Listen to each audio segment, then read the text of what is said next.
Eh bien bonjour tout le monde, merci d'être ici sur ma chaîne des jeux et des étoiles. Donc je viens vous présenter les énergies qui vont nous porter, nous guider sur la semaine du 27 octobre au 2 novembre. Alors on bascule déjà dans le mois du novembre et c'est la fameuse Halloween le 31 au soir, distribution de bonbons et tout ça et compagnie.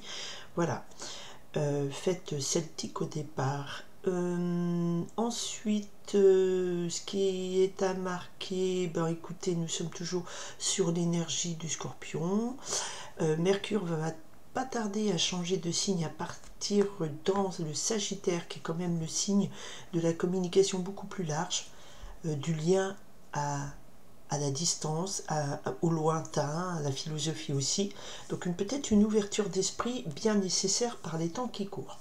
Ok, là je me suis concentrée sur le message principal qui porte le maximum de gens, que ça impacte déjà majoritairement les personnes qui me regardent, mais tout à chacun. Ok, alors on est parti, je me suis concentrée sur la semaine du 27 octobre au 2 novembre. Quelles sont les énergies qui nous portent? On est parti. Allez, qu'est-ce qu'on me donne à vous dire? Le 5, l'arcane numéro 5, elle est là.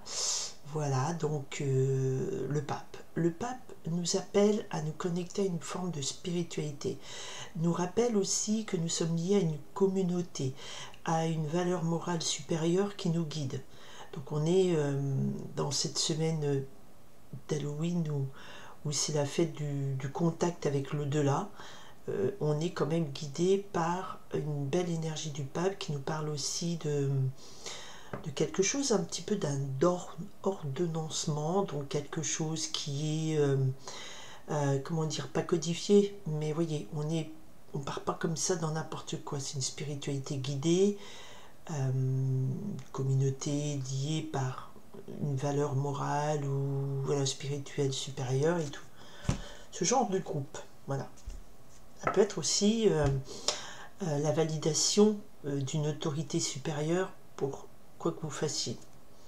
On a le pape et on a le 6 de terre. Le 6 de terre me parle d'une énergie rééquilibrée. Alors peut-être que là, on rééquilibre nos énergies plus dans une spiritualité plus sage, guidée, et côté matériel, on approuve ce qu'on a en matériel, mais on ne cherche pas que la réussite matérielle. Donc voilà, une certaine guidance pour aller vers un équilibre entre le spirituel et le matériel. Et ça représente cette énergie du Samhain, donc l'énergie de la fête, enfin je ne sais plus si on dit Samhain, exactement, l'énergie de la fête. Alors attendez, j'ai un petit souci, voilà, de mon écran. L'énergie d'une fête où je vous disais, c'est la fête qui marque que la frontière est ténue entre la fête, notre monde, notre 3D, et le monde des esprits, que je pourrais dire le 5D. Donc on est dans cette frontière encore un peu légère cette semaine.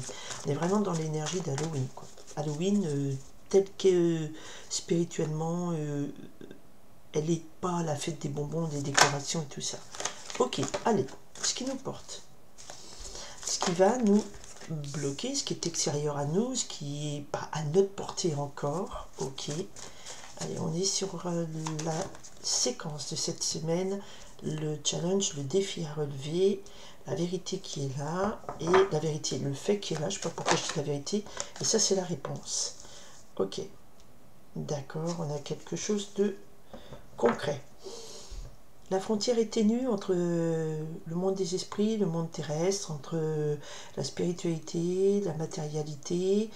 Et avec ce pape et ce 6 de terre, on nous appelle à rééquilibrer tout ça. Peut-être qu'il y en a qui sont trop dans le matériel, la course à la réussite, à l'argent, à faire des réseaux, comment dire, vous savez, les genres influenceurs, tout ça. Et ceux qui s'en détachent complètement du matériel. Donc il faut rééquilibrer tout ça. Nous avons le 3 d'eau, donc ça va être plutôt une semaine agréable, heureuse, dans le partage de moments heureux avec des gens que vous aimez.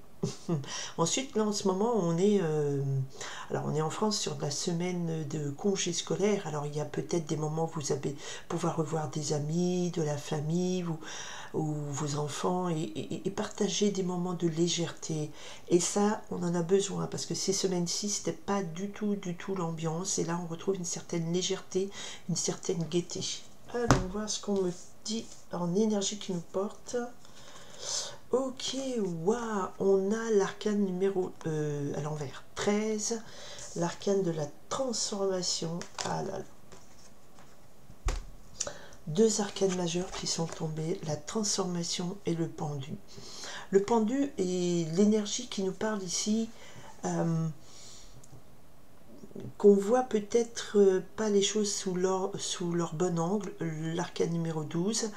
On est sur une énergie ici de blocage, de retard. Le pendu aussi est appelé la carte de l'éveil parce qu'on comprend enfin qu'il y a des choses qu'on ne peut pas contrôler. C'est comme ça, bah c'est comme ça. On restera dans cette situation et on prendra la notion de dire ok, si c'est bloqué, si ça va pas comme je veux, si je vois pas les choses comme elles sont, c'est un fait, tu attends qu'on me dépende, en gros. Voilà, ça c'est la carte du pendu, mais on nous parle ici de peut-être vous ne voyez pas les choses sous le bon angle. Vision tronquée de la réalité. Et elle est associée à la carte numéro 13 qui suit, qui est la carte dans le jeu traditionnel de la carte sans nom, qui est représentée comme un dessin de la mort avec la faux qui coupe les têtes et les pieds, et qui coupe peut-être ce pied qui vous retient. Donc il y a une transformation puissante. La transformation, c'est quelque chose de puissant qui vient peut-être transformer, donc en termes d'énergie, cette sensation de blocage. Votre énergie qui était bloquée, où vous vous disiez mais je ne vois pas trop où je vais aller, je ne vois pas trop ce que je vais faire.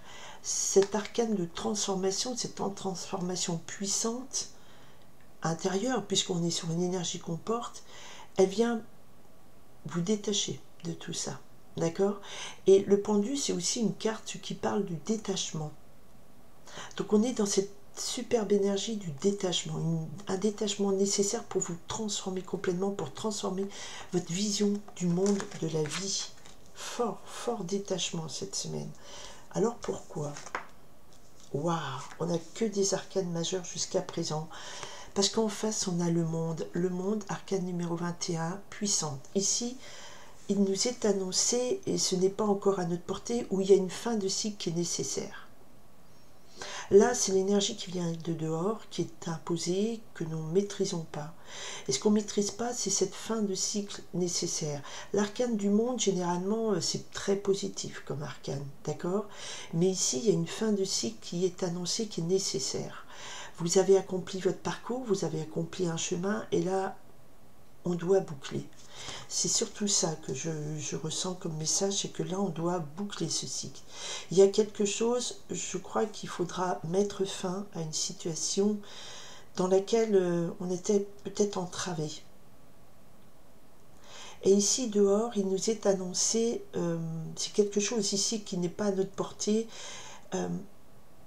Alors peut-être que cette fin de cycle ne se finissait pas aussi bien qu'on en l'aurait préféré. Vous voyez ce que je veux dire?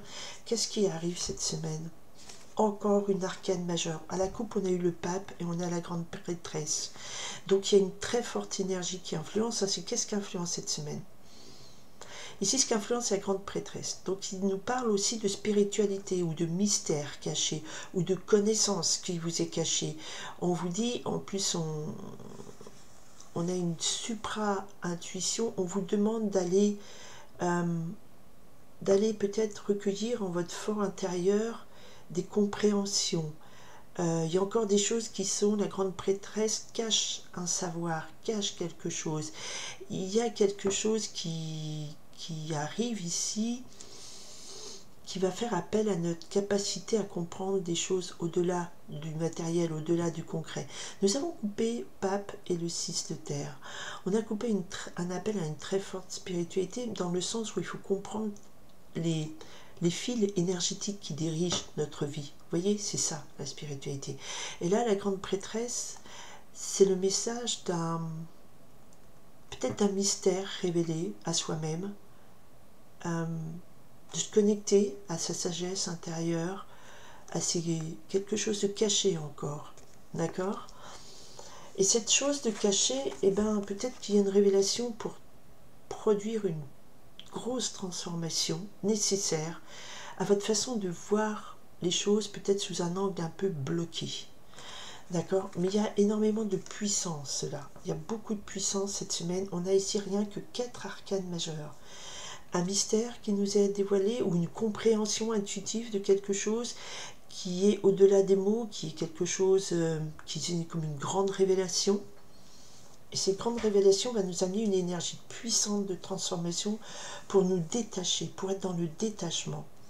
Et ça, cette transformation, ce détachement, il va être imposé par un changement de cycle. Il y a un changement, il y a un projet, il y a une étape qui est finie, qui va se finir. Et ça va nous imposer de savoir nous détacher ou lâcher prise par rapport à tout ça et de nous transformer puissamment intérieurement. Et la réponse, c'est tout ça va nous amener au roi de terre. Alors, là, on a des énergies très énergétiques, entre guillemets, et ici, le roi de terre me parle d'une forte capacité à concrétiser positivement tous les événements. Le roi de terre, c'est le roi Midas qui touchait et transformait en or tout ce qui touchait. Le roi de terre, c'est la stabilité, c'est la construction, la stabilité, l'ancrage, c'est puissant. D'accord? Cette fin, ce cycle, ce détachement nécessaire, parce qu'il y a comme une compréhension de quelque chose au-delà des mots, comme une compréhension d'un mystère de la vie, ça ne va pas vous perdre. Au contraire, vous allez, cette fin de cycle, vous transformer en quelqu'un de puissant, de solide, d'ancré, qui matérialise ses rêves, ses réalisations, c'est du concret, c'est du solide. C'est une puissance forte, une force intérieure très puissante. Et toute cette grosse transformation, eh bien pourtant se fait avec le 3 d'eau, peut-être qu'on vous parle aussi de garder une certaine légèreté, une certaine connexion à la vie, à la joie, au partage. Parce que là, il y a un gros truc très puissant qui vous oblige à restabiliser très fortement et avec succès, parce que le roi de terre, c'est avec succès, votre vie, votre tournant, quand vous allez accueillir cette révélation, quelque chose de caché, et qui marque une fin d'un cycle, d'accord? C'est assez puissant, hein, c'est très puissant, il y a un gros lâcher-prise, un gros déblocage nécessaire, une grosse transformation qui est en vous et que vous pouvez assumer. Il y a des moments de joie que vous célébrez. Allez, je vais monter la fin pour la semaine du 27 octobre au 3 novembre. Et voilà, et vous démarrez encore une arcane majeure pour synthétiser ce tirage. Cette semaine, elle va marquer un nouveau début. Vous allez avoir en main, ce roi de terre me dit que vous allez avoir en main les capacités, comme le magicien qui est devant son établi avec tous ses outils, vous allez avoir les capacités de faire déjà peut-être rentrer de la magie dans votre vie, mais surtout de démarrer un nouveau cycle. C'est le 1. On a le 21, on a le 1, on a l'alpha et l'oméga. On a quelque chose qui nous oblige à arrêter un cycle pour partir sur un nouveau, mais marqué avec le succès, marqué avec le magicien, avec la capacité à construire quelque chose de solide. C'est très positif cette semaine, en tout cas ça marque ce tournant qui va vous amener voilà, une nouvelle stabilité, une nouvelle construction, un nouveau chemin, mais vous allez avoir les moyens de. Vous subissez pas, vous n'êtes pas emporté comme une feuille avec le vent. Vous maîtrisez, vous contrôlez, et vous avez les outils et le nécessaire pour commencer ce nouveau cycle qui est très positif. En tout cas, c'est ce qui est annoncé comme énergie cette semaine et j'espère que ça parlera à un maximum de monde. Voilà, je vous remercie infiniment de votre présence, de votre écoute, de vos partages, pardon. Et puis, si une question se pose pour vous, votre vie, ça, on est sur des énergies générales sur cette semaine, ce qui vous porte. Alors, si vous surfez sur cette vague, ok, mais chacun a sa vie et chacun fait ce qu'il veut, d'accord? Pour des questions individuelles, ce sont des tirages individuels. Voilà, je vous remercie infiniment, je vous souhaite une très belle semaine du 27 octobre au 2 novembre. Oui, le prochain, c'est dimanche 2 novembre. Bonnes vacances pour ceux qui sont en vacances, qui ont la chance de se faire 2-3 jours de repos. En tout cas, il y avait la notion de légèreté, de joie, de partage avec des amis, donc n'hésitez pas. Il faut faire entrer le plus de légèreté, de joie dans nos vies actuellement, parce que c'est du lourd, mais là, je ne sens pas du tout du négatif. On me donne plutôt que vous avez les moyens de transformer votre parcours de vie et les moyens de concrétiser quelque chose de bien cette semaine. Voilà. Merci beaucoup pour votre présence, votre écoute, vos partages et on se dit à la semaine prochaine. Bye!